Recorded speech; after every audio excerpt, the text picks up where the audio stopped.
Mga kababayan, kamusta po? Si Kamanong po, muli pong nagbabalik para po komentuhan po kayo dito po sa Tambayang Makabayan. Samahan niyo po ang inyong lingkod, mag-umpisa na po tayo. Magkomentuhan na po tayo mga kababayan. Ito po mga kababayan, komentuhan po natin. Ito pong pinasabog po ni Senator Marcoleta na dapat daw pong may kasuhan o makasuhan ng treason.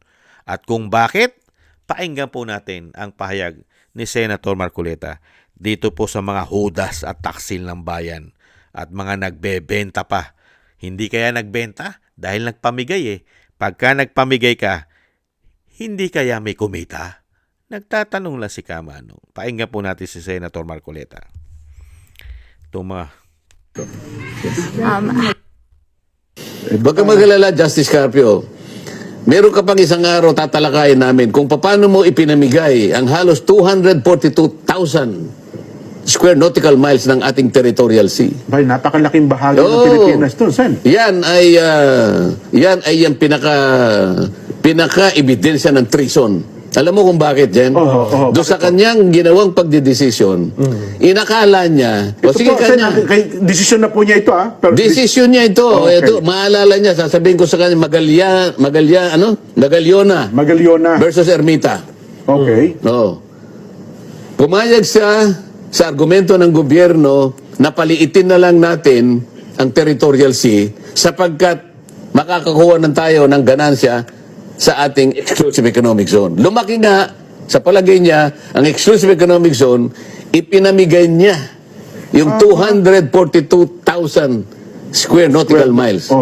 Territorial sea yun, Jen. Ibig sabihin, parte ng ating territory. Yes, yung maritime rights, limited lang yun. Limited Economic lang po yan rights po. lang yun. I charge him treason for this. Kailangan malaman mo na, Justice Carpio, kung nakikinig ka. Territorial rights po yun. Kasi sa ibang bansa, pag pumasok Ayun po ng nga, ibang kaya bansa, ayaw Sen, nilang diba? makipagdebate kasi sasabihin ko lahat ito eh. Hindi na nga makikipagdebate yan, Sen. Hindi, makikipagdebate yan, pilitin nyo. Huwag ka mag-alala, Justice Carpio. Meron ka pang isang araw tatalakayin namin kung Grabe, no? paano mo pinamigay ang halos Grabe, no? Yan, sa panahon po ni Pino yan. Naglalabasan na po ang mga baho nila, mga kababayan. At pinalalabas pa nila ng taksil, ang taksil at sinasabing tuta ng China o China ay si Senator Marcoleta. Yung pala, sila pala ang ugat at may kasalanan umano nangyayari po sa ating bansa. At sila pala ang mga taksil. Hindi po ba? Grabe po ang ginawa po nila. Ipamigay mo, teritoryo na natin, karagatan na natin, Ipinamigay mo. Dahil doon sa mga desisyon mo. Panahon po yan ni Pinoy. Mga kabayan, panahon po ni Pinoy yan.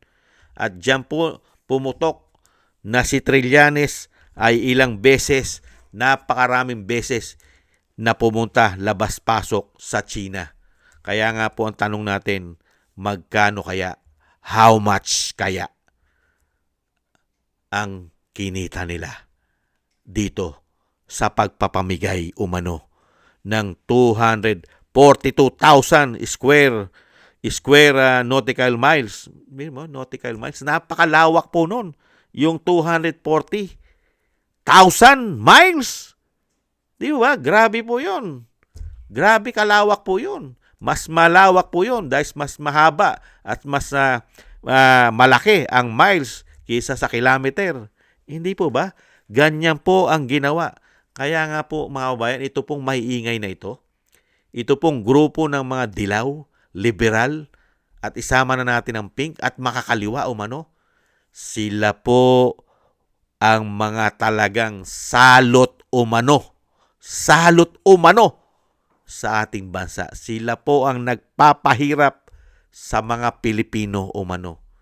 Nakita niyo po, kay aangas, kay tatapang, kung bumatikos, lalong-lalo po dyan sa West Philippine Sea na wala pa tayong titulo. Ni hindi man lang nila napatituluhan yan. Hindi po ba? Ganyan po katindi. Kaya sana po, ituloy-tuloy niyo po yan, Senator Marcoleta. At tanggalan nyo po ng mga maskara ang mga tao na yan. Tanggalan nyo po ng maskara. Lalong-lalo po yan. Si Carpio, si Retired Associate Justice o Senior Associate Justice, naubod ng galing at akala mo na siya ang dapat paniwalaan ng mga Pilipino pagdating po sa usapin ng West Philippine Sea na wala pa tayong titulo. Siya, grabe po yan at maraming kakampi yan. Lalong-lalo po yata sa social media at sa mainstream media umano. Hindi po ba? Grabe po karami yan. Pero siya pala ang nagdesisyon. Grabe. Kaya dapat po talagang sampahan ito ng treason, mga kababayan. Di po ba ibang lahi rin ang asawa nito, mga kababayan?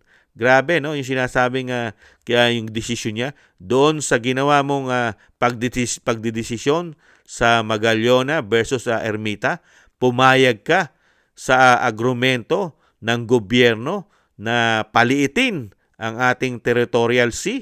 Grabe, no? Pinalit mo, territorial. Sa atin na, teritoryo na natin. Kaya pala nawala yung Scarborough sa atin, hindi kaya? Dahil pinalit mo ang territorial sea natin sa mga desisyon mo, sa desisyon nyo. Di po ba? Para lang sabihin na lumaki daw ang ating EEC. Lumaki nga, pero rights lang yon. Hindi naman natin pag-aari yon. Di po ba? Rights pa lang. Di po ba? Pero yung atin na mismo, pag-aari na natin, ipinamigay mo. Grabe ka. 242,000 miles, square nautical miles. Napakalaki. Tapos ngayon, galit na galit kayo. Binubuli ang mga mangingisda. Unbelievable. Galit na galit kayo. Binubuli ang mga mangingisda. Inaapi. Yung pala pinamigay. Yung laki. Kung pinamigay mo na yung territorial sea natin, kanino mo pinamigay? Sino nakakuha? Tapos ngayon sasabihin mo, aping-api ang mga ngingisda. Aping-api? Pinaliit mo yung territorial sea natin? Pinaliit mo? Grabe. Kaya mabuhay po kayo, Senator Marcoleta. At sana po, damihan nyo pa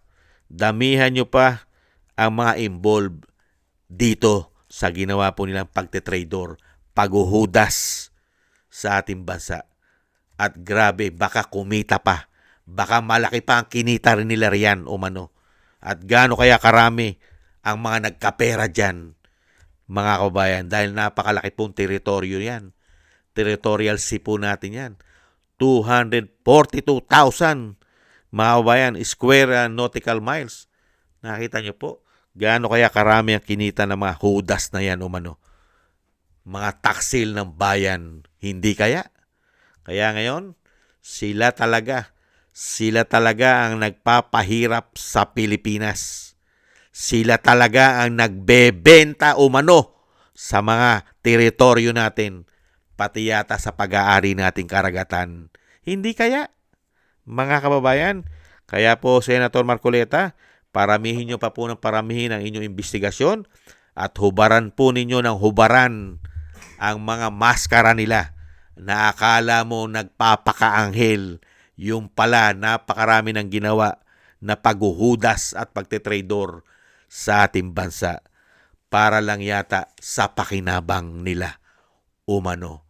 Yan po. Sana po isama nyo riyan dahil panahon po nila Pino yan, panahon po nila Carpio at panahon nila Trillanes, nila De Lima, sila Kiko Pangilinan, sila Hontiveros umano. Sana po, tingnan nyo po ang mga desisyon na yan kung bakit po nagkaganyan yan. At yan po ay pinirmahan po yan. Yung mga bagay na yan, hindi naman po yan na sinasabi na yan po ay mangyayari at matutupad kung hindi po yan sasang-ayunan nung panahon kung sino ang presidente. Hindi po ba, mga kababayan? Kaya po, abangan po natin ang mga susunod na kaganapan kung kailan po iimbestigahan po ang ginawa po ni Senior Associate Justice o itong retired na Justice na si Carpio. Tingnan po natin. At sana po matuloy din yung debate at ididebate po yan ni Senator Marcoleta yung ginawa niyang pagtetrador, mga kababayan. At pilit po nila itinatago yan. At itatago nila ng itatago Buti na lang po inilabas ni Senator Marcoleta ang mga ginawa po nilang kataksilan sa ating bansa. Ngayon, pagtatakpan po nila yan dahil nasa kanila po ang mainstream media umano at napakarami po nila na mga sinasabing trolls umano sa social media. Hindi po ba? Pasisinungalingan lang nila yan. Kaya lang, hindi naman po magsasalita si Senator Marcoleta nang walang hawak po siyang mga ebidensya. Hindi po ba? Mabuhay po kayo, Senator Marcoleta, at mag-iingat po kayo. At sana po maingatan po kayo. Dahil alam naman po natin, lahat po ng bumabatikos at nagsasabi ng katotohanan at nagpapahayag po ng ginagawa nilang pagkakamali at pagtataksil at paghuhudas sa ating bansa ay binibigyan po nila ng problema. Hindi po ba? Ingat-ingat po kayo, Senator Marcoleta. Maraming salamat po sa gusto po natin Tambayang Makabayan sa YouTube at TikTok. At ganun din po sa ating mga subscribers. Thank you po sa inyo. Mabuhay po kayo. At ganun din po sa mga nagko-comment, like, share, and subscribe. Shoutout po sa inyo lahat. Mabuhay po kayo. Ingat-ingat po. At thank you rin po sa mga nagbibigay po ng tulong at biyaya.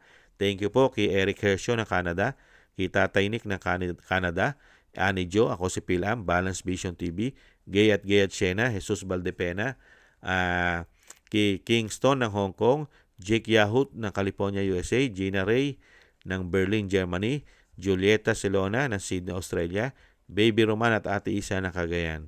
Thank you po sa inyo mga kabayan at ingat-ingat po kayo sa inyo po mga paggawa. God bless po sa inyo lahat mga kabayan. Taste lang po tayo muna. Bye-bye.